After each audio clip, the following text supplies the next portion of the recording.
আজকে আপনাদের দেখাবো সহজ পদ্ধতিতে কিভাবে সজনে ডাঁটা দিয়ে চচ্চড়ি রান্না করবেন। তো চলুন শুরু করা যাক। প্রথমে কড়াইতে তেল দিয়ে দিবেন, তারপর শুকনো লঙ্কা,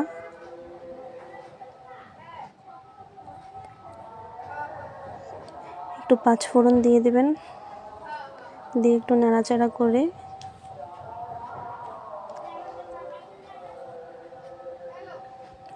দিয়ে দেবেন আলুগুলো আগে কেটে রেখে দিয়েছিলাম, ভালো করে ধুয়ে আলু দিয়ে দেবেন। স্বাদমতো হলুদ, স্বাদমতো নুন দিয়ে ভালো করে নাড়াচাড়া করে আলুগুলোকে লাল লাল করে একটু ভেজে নেবেন। ভালো করে ভেজে নেওয়া হয়ে গেছে। তারপর দিয়ে দেবো সজনে ডাঁটা, কেটে রাখা সজনে ডাঁটা ভালো করে বেছে ধুয়ে নেবেন। এবার এগুলোকে ভালো করে নাড়াচাড়া করে মিশিয়ে কিছুক্ষণের জন্য রেখে দিন। তারপর কুচনো টমেটো দিয়ে দিন। টমেটোগুলোকে আগে কেটে রেখে দিয়েছিলাম।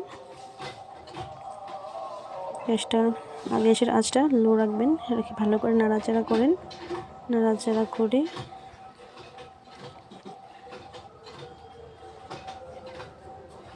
দিয়ে ঢাকনা সরিয়ে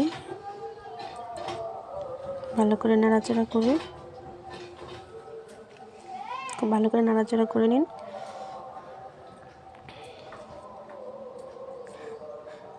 দরকার পড়লে আর একটু নুন, একটু হলুদ ভালো করে দিয়ে নাড়াচাড়া করে নিন। এবার চলুন যা যা মশলা লাগবে তা করে নিই। মশলার জন্য পেঁয়াজ, কাঁচা লঙ্কা, জিরার গুঁড়ো, সর্ষে ভালো করে পেস্ট করে নিন। এবার একটু চিনি,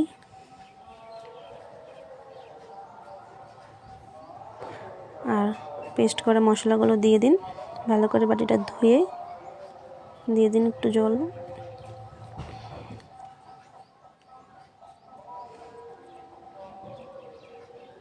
এবার এগুলোকে নাড়িয়ে নিন ভালো করে।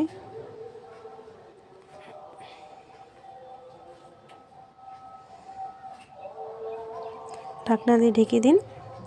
ঢাকনাটা সরিয়ে কিছুক্ষণ রান্না করে ঢাকনাটা সরিয়ে নাড়াচাড়া ভালো করে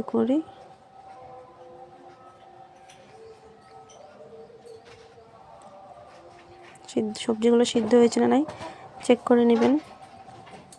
একটু স্বাদ মতো পরিমাণ মতো জল দিবেন,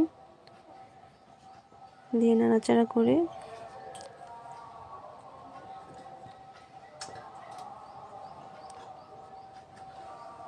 ঢাকনা দিয়ে ঢেকে দিন। তারপর ঢাকনাটা সরিয়ে একটু নাড়াচাড়া করে নিন।